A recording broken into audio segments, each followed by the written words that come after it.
Hi hello friends, welcome to சாமோரி designer. இன்றைக்கி என்ன நியூ ஸ்டிச்சுன்னு பார்த்துடலாமா? வாங்க வீடியோக்குள்ளே போகலாம். இன்றைக்கி நம்ம ஆரி புல்லியன் நாட் எப்படி போகிறதா பார்க்க போகிறோம். நீங்களும் ப்ரொஃபஷ்னலாக ஆரி ஒர்க் கற்றுக்கணுன்னு நினச்சிங்கன்னா நம்ம சேனலை மறக்காமல் ஃபாலோ பண்ணிக்கோங்க. நான் போகிற ரெகுலரான வீடியோ நீங்கள் ஃபாலோ பண்ணிங்கன்னா கண்டிப்பாக நீங்களும் ஈஸியாக ஆரி ஒர்க் கற்றுக்கலாம். வீடியோ ஸ்கிப் பண்ணாமல் பாருங்கள். அப்போ தான் நான் சொல்கிற டிப் அண்ட் ட்ரிக்ஸ் உங்களுக்கு யூஸ்ஃபுல்லாக இருக்கும்.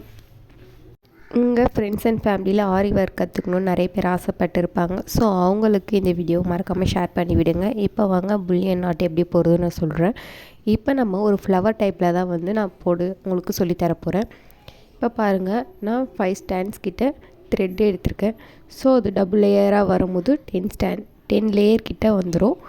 இப்போ பாருங்கள், நான் 3 டாட் வச்சுருக்கேன். இந்த 3 டாட்டில் நான் எப்படி போடுறதுன்னு ஃபஸ்ட்டு சொல்கிறேன். இப்போ நம்ம த்ரெட்டை ஃப்ரேம் கீழேருந்து குத்தி மேலே எடுத்துக்கிட்டோம். இப்போ பாருங்கள், நான் அந்த நீடலில் அந்த த்ரெட்டை ஒரு 10 டைம்ஸ் கிட்ட ரொட்டேட் பண்ணுறேன். 10 தான் ரொட்டேட் பண்ணணுமா அப்படின்னு கேட்டிங்கன்னா, நீங்கள் உங்களுக்கு எந்த ஷேப்பில் எந்த அளவுக்கு வேணும் ஃப்ளவர் நினைக்கிறீங்களோ அந்த அளவுக்கு நீங்கள் ரொட்டேட் பண்ணிக்கலாம். ஸோ ஃபஸ்ட்டு ப்ராக்டிஸ் பண்ணும்போது நீங்கள் சின்ன ஷேப்லேயே ப்ராக்டிஸ் பண்ணுங்கள். இப்போ நான் 10 டைம்ஸ் கிட்ட நான் ரொட்டேட் பண்ணிட்டேன். நீங்கள் ரொட்டேட் பண்ணும்போது கீழே இருக்க த்ரெட்டும் சரி, நீங்கள் மேலே பிடிச்சிருக்க த்ரெட்டும் சரி, நீங்கள் நல்லா டைட்டாக க்ரிப்பாக பிடிச்சிங்கன்னா மட்டும்தான் அது டைட்டாக இருக்கும். நீங்கள் கொஞ்சம் லூஸ் விட்டிங்கனாலும் ஃபுல் த்ரெட்டுமே பிரிஞ்சு வந்துடும். நீங்கள் டைட்டாக பிடிக்கணும். அங்கே பாருங்கள், நான் காமிச்சிருக்கேன். இந்த மாதிரி லேயர் லேயராக த்ரெட்டு கரெக்டாக வரணும். கொஞ்சம் லூஸ் விட்டால் பிரிஞ்சிடும். அப்போ உங்களால் நீங்கள் நீடலில் உள்ளே குத்தி எடுக்க முடியாது. இப்போ பாருங்கள், இந்த மாதிரி நீங்கள் டைட்டாக பிடிச்சிட்டு இப்போ நம்ம எங்கேருந்து எடுத்தோமோ அங்கேயே நான் த்ரெட்டால் உள்ளே குத்துறேன் பாருங்கள்.